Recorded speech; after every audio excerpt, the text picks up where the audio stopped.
Moi, je suis plutôt axée pédagogie, lui est plutôt axée didactique. Au début, on s'est retrouvés et on a beaucoup appris l'un de l'autre.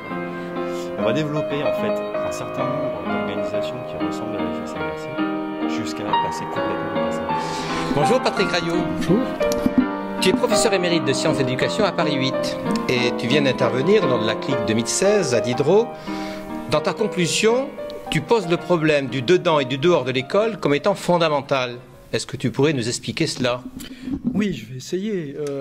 Je pense que c'est un problème fondamental parce que les rapports entre le dedans de l'école, pour dire les choses dans des termes un peu simples, et le dehors ont beaucoup changé, je pense, à partir de quand, ce serait difficile à dire précisément, ont beaucoup changé.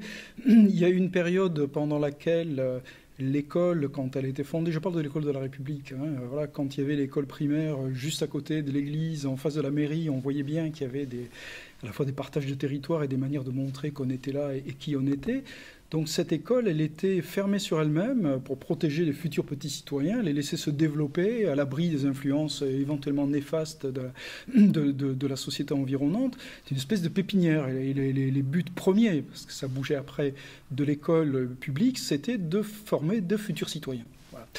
Progressivement, tout ça a changé, notamment parce que l'école s'est mise à acquérir dans la vie de la plupart des petits Français un rôle absolument fondamental dans la formation des compétences, dans l'évaluation de ces compétences, dans le fait de décerner les examens qui vont avec et de favoriser l'insertion sociale et professionnelle. Du coup, les élèves ont été plus nombreux à venir à l'école. Et quand je dis à l'école, ce n'est pas simplement l'école primaire, c'est bien évidemment le collège dans les années 70, le lycée dans les années 90 et ensuite l'université.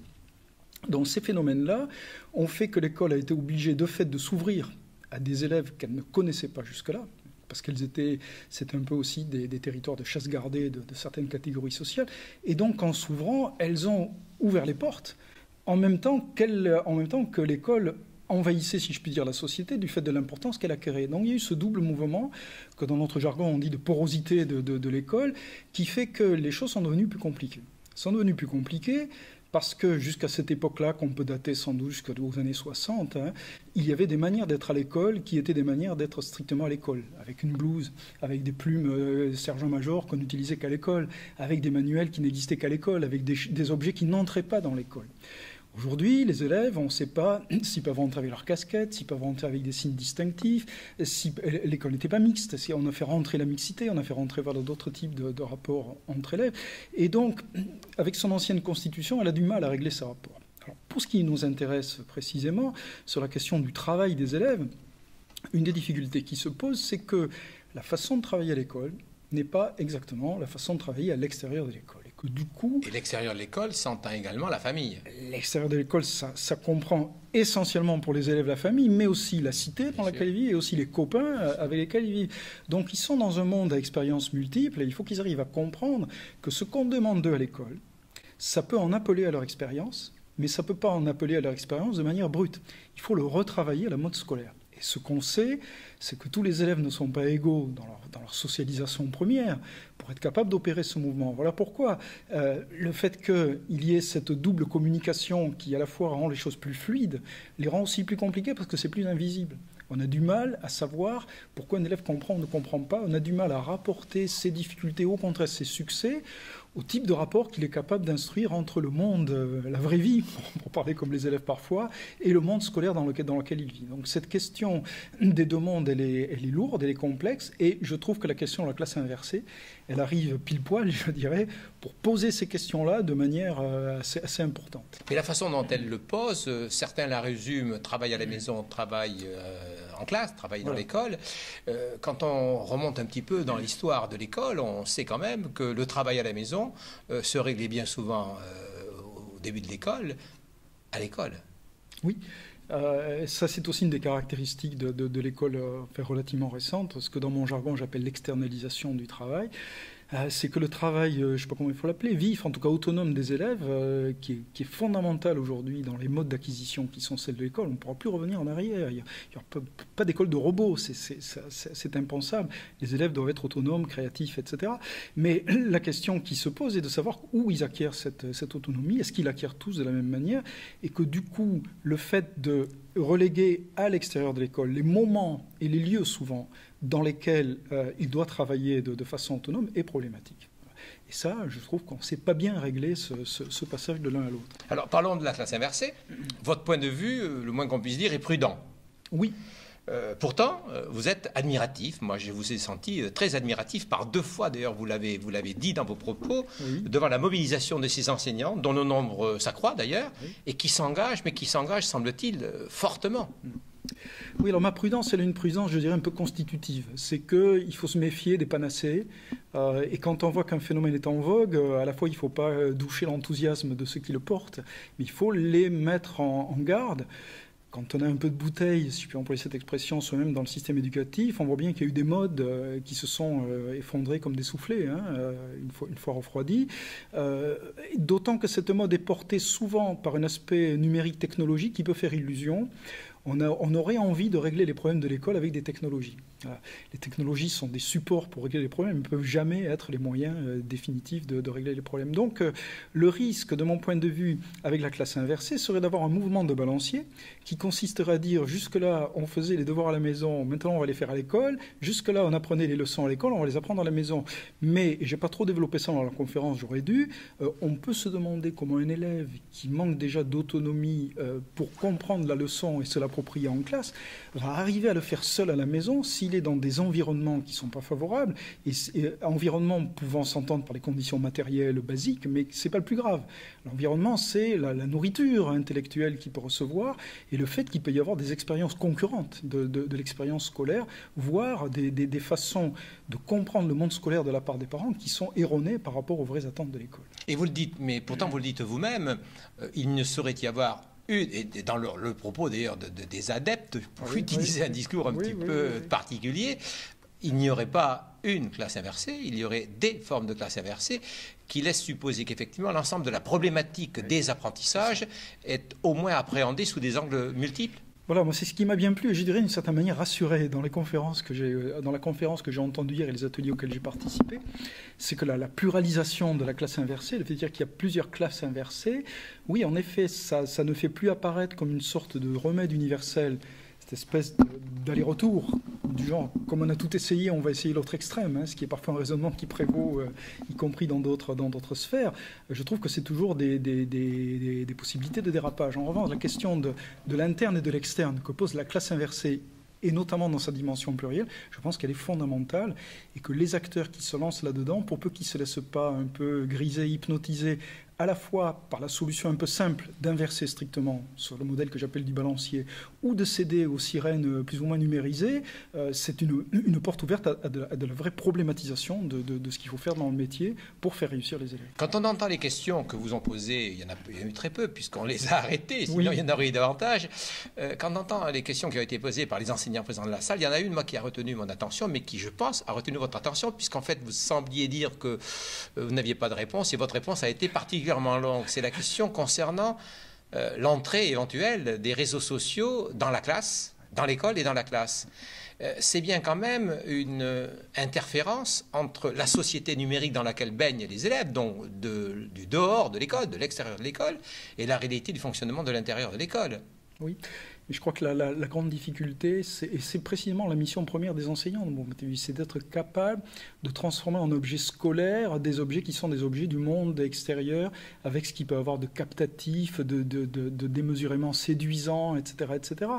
Et que l'école, là, on le dit souvent, a manqué plusieurs rendez-vous dans son histoire, avec l'audiovisuel, par exemple, avec le cinéma, avec beaucoup d'art ou de techniques qui étaient tout à fait prégnants dans la société, qu'elle a abandonné par crainte, parce que sans doute aussi ça ne faisait pas partie des matières académiques classiques, parce qu'on n'avait pas vu ces phénomènes de porosité, alors que le rôle des enseignants aujourd'hui, c'est pas de créer des connaissances. De toute façon, les enseignants n'ont jamais créé de connaissances. Non. Les connaissances, ça se crée dans la recherche, à l'université, voilà, ça se crée pas. Les enseignants, ils sont des créateurs de savoir scolaire, et c'est déjà énorme, c'est pas du tout une infériorisation, mais ils pourront de moins en moins rivaliser avec la création de savoir à l'extérieur, ni avec le temps passé par les élèves devant d'autres moyens d'information que connaît la classe.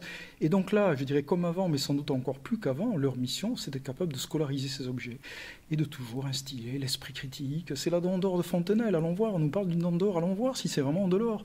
Je crois qu'il faut demander aux moyens numériques si c'est vraiment de l'or, qu'est-ce qu'ils ont à nous dire, et les réseaux sociaux, avec leur aspect aussi de pouvoir colporter des rumeurs, etc.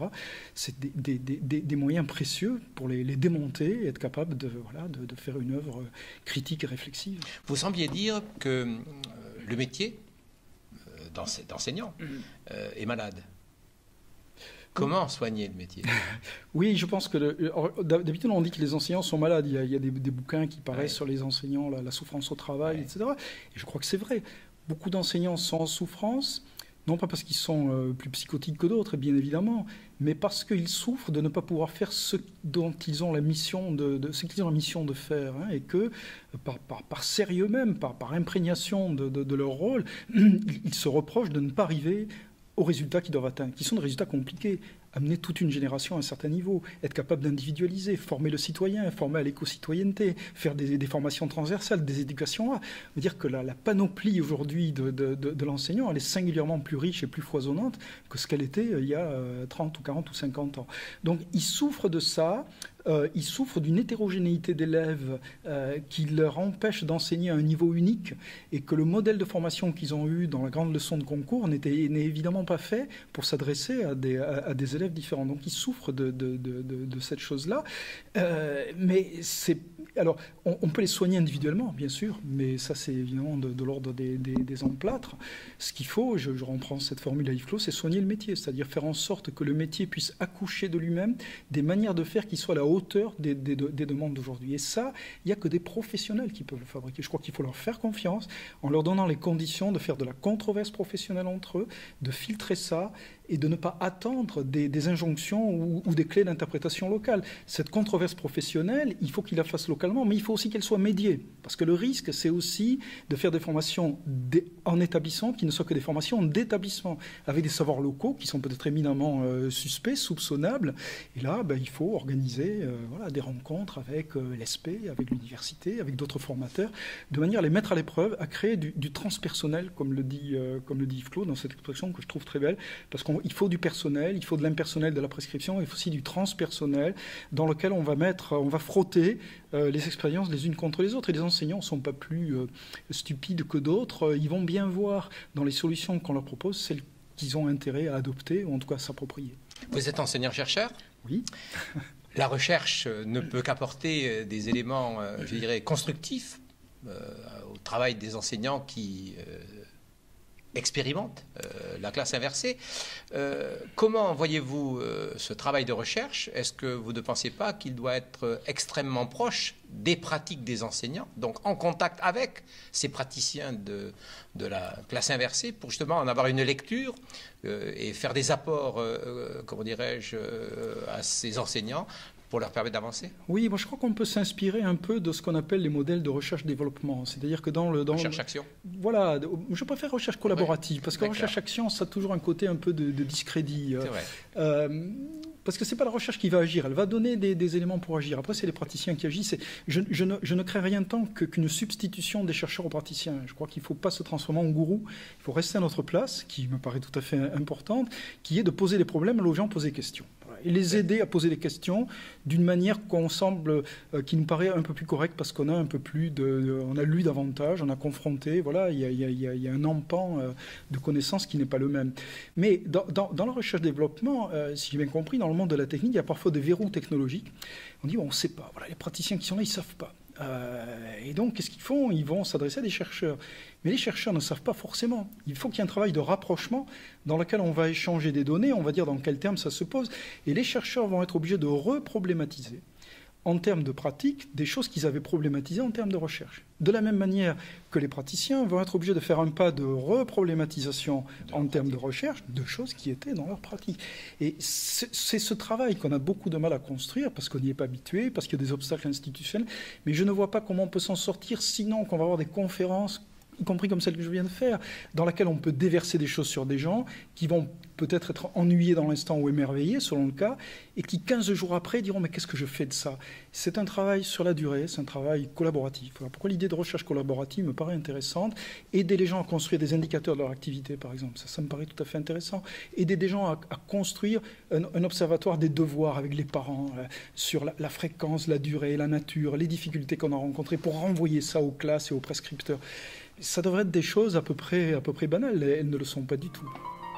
Ça viendra. J'espère bien. Merci beaucoup, Patrick Agnew. Merci.